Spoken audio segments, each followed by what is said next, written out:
অপ্রিয় সাংবাদিক সহকর্মী বন্ধুরা, আসসালামু আলাইকুম।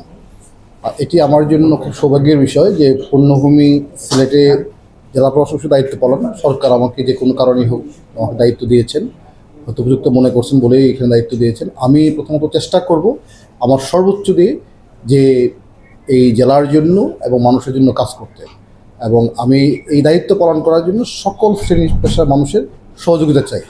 এবং আমি আশা করছি যে সবাই মিলে যখন কাজ করব সেটি অবশ্যই এই সিলেট একটি সুন্দর জেলা পরিণত হবে এবং সকলেই এটার বেনিফিশিয়ারি হবে। এবং আমি সকলকে অনুরোধ করব যেন সবাই নিয়ম মানে এবং আইন মেনে চলার চেষ্টা করে। আমি সেই কাজটাই করার চেষ্টা করব।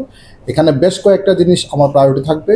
প্রথমত আইন শৃঙ্খলা, পরিবেশ, পর্যটন, শিক্ষা, স্বাস্থ্য, এই বিষয়গুলো আমার সকল কাজই প্রায়োরিটি থাকবে, কিন্তু এই কয়েকটা কাজের জন্য আমার স্পেশাল অ্যাটেনশন থাকবে। বিশেষ করে আপনারা জানেন যে সিলেট হচ্ছে একটি আমাদের প্রকৃতি কন্যা, সুতরাং প্রকৃতি কন্যার জন্য প্রকৃতির মতোই থাকে, সেটা আমরা সবাই মিলে চেষ্টা করব এখানে। এবং এখানে অবশ্যই ডেভেলপমেন্ট হবে, সবই হবে, কিন্তু সেটা হতে হবে সাস্টেনেবল ডেভেলপমেন্ট, টেকসই উন্নয়ন হবে, যাতে কোনোভাবেই কোনো পরিবেশের ওই ক্ষতি না হয়। কারণ আমি নিজেও পরিবেশের ছাত্র, সুতরাং আমি চাইবো যে পরিবেশের জন্য সুন্দর রেখে উন্নয়নটা নিশ্চিত করা যায়। সুতরাং সেক্ষেত্রে আমি সকল শ্রেণী পেশার মানুষের, বিশেষ করে এখানকার যারা রাজনৈতিক নেতৃবৃন্দ আছেন, শিক্ষিত সমাজ আছেন, এবং আমাদের এখানকার যারা মিডিয়া আপনারা যারা আছেন, এবং সকল শ্রেণী পেশার মানুষের সহযোগিতা হবে। আমি আজকের দিনে শুধু সবাইকে, সিলেটবাসীকে আমার সালাম এবং শুভেচ্ছা জানিয়ে আমি কাজ শুরু করতে চাই। আজকে দায়িত্ব নিয়েছি, আমি আশা করছি যে আমার এই সময়টা খুব ভালো যাবে এবং আমার জন্য খুবই একটা মেমোরেবল টাইম হবে সকলের জন্য। আমি সকলের সহযোগিতা চাই। ধন্যবাদ সবাইকে। আসলে কোনো প্রশ্ন না, আপনি যেহেতু আজকে এসেছেন গণমাধ্যম কর্মীরা এতদিন ধরে আসলে একটা ইস্যু নিয়ে কাজ করেছি, আমাদের একটু যে বিষয়টি আমাদের প্রত্যাশার জায়গাটা একটু বড় হয়ে গেছে, সেজন্য সবাই আসলে ছুটে এসেছে। তো একটা বিষয় জানতে চাই, সিলেট আসলে মূল ভিত্তি হচ্ছে প্রাকৃতিক সম্পদ, পর্যটন, সিলেট অর্থনীতি, প্রবাসী অর্থনীতির পাশাপাশি। সেক্ষেত্রে বারবারই দীর্ঘ বছরের পর বছর ধরে প্রাকৃতিক সম্পদগুলো আক্রান্ত হচ্ছে,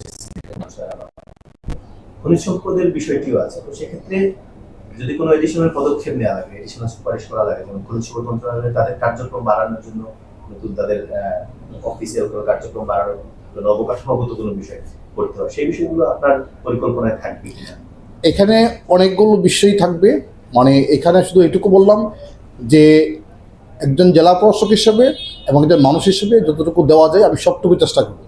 এবং আপনারা জানেন, যেহেতু আমি সবাই কম বেশি আমাকে চিনেন, সুতরাং আমি চেষ্টা করব যাতে এখানকার এই খনিজ সম্পদ বা পর্যটন বা প্রবাসী বিষয় যতগুলো বিষয় আছে সবগুলোকে অ্যাড্রেস করতে, এবং তার মধ্যে কিছু বিষয় থাকবে যেগুলো আমি একটু বেশি অ্যাটেনশন দেওয়ার চেষ্টা করব। কারণ এখানে যে কয়েকটা বিষয় বললাম, তো সেই বিষয়গুলো অবশ্যই আমরা চেষ্টা করব। কারণ সিলেট যেহেতু একটা পর্যটন এলাকা এবং এখানে প্রচুর টুরিস্টরা আছে এবং প্রাকৃতিক সম্পদ রয়েছে, কোনোভাবেই যেন প্রাকৃতিক সম্পদ নষ্ট না হয় সেটা আমাদের খেয়াল রাখতে হবে। এবং এটা শুধু জেলা প্রশাসন বা জেলা প্রশাসন বা সরকারি কর্মকর্তা একা দায়িত্ব নয়, সকল স্টেক হোল্ডার সবাই দায়িত্ব পালন করতে হবে। কারণ সবাই দায়িত্বশীল না হলে কিন্তু করাটা খুব মুশকিল। এই জন্য আমি সকলকে দায়িত্বশীল আচরণ বা ভূমিকা রাখার কথা অনুরোধ করব। আমি আশা করছি যে সবাই মিলে কাজ করলে ইনশাল্লাহ অবশ্যই সেটা খুব ভালো থাকবে এবং আমাদের প্রাকৃতিক সম্পদ ভালো থাকবে, সংরক্ষিত থাকবে, পরিবেশ ভালো থাকবে, একই সাথে আমাদের পর্যটন নিশ্চিত হবে, পাশাপাশি আমাদের ডেভেলপমেন্ট নিশ্চিত হবে, তাতে কোনো সন্দেহ নেই। একটা প্রশ্ন হচ্ছে কি, আমরা এমন একটা পরিস্থিতির মধ্যে আপনি এসে জয়েন করেছেন।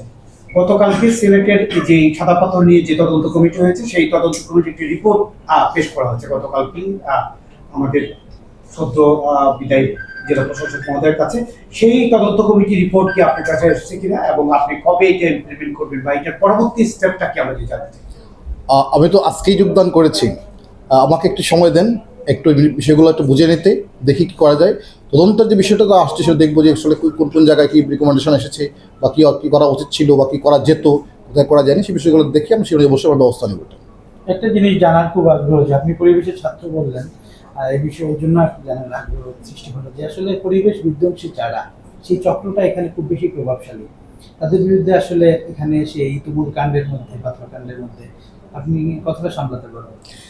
আমি একটু অ্যাড করতে চাচ্ছি, আর ওই প্রশ্নের সাথেই আপনারা অতীত যেই অপারেশন গুলো আমরা দেখেছি, আমরা এখানে যারা আছি সবাই প্রত্যক্ষ করছি, সারা দেশবাসী প্রত্যক্ষ করছে, আপনার এই যেটি পাথর ক্ষেপক যারা, তারা কিন্তু খুবই শক্তিশালী, আপনি জানেন।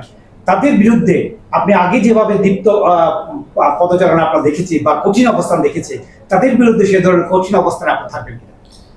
এখানে যদি আপনারা আমাদের সাথে থাকেন, জনগণ সাথে থাকে, তাহলে আমাকে যেমন দেখেছেন আমি এখনও তেমন আছি, তেমনই থাকবো। আমার একটা আনসার, যেমন দেখেছেন তেমনই থাকবো ইনশাআল্লাহ। Thank you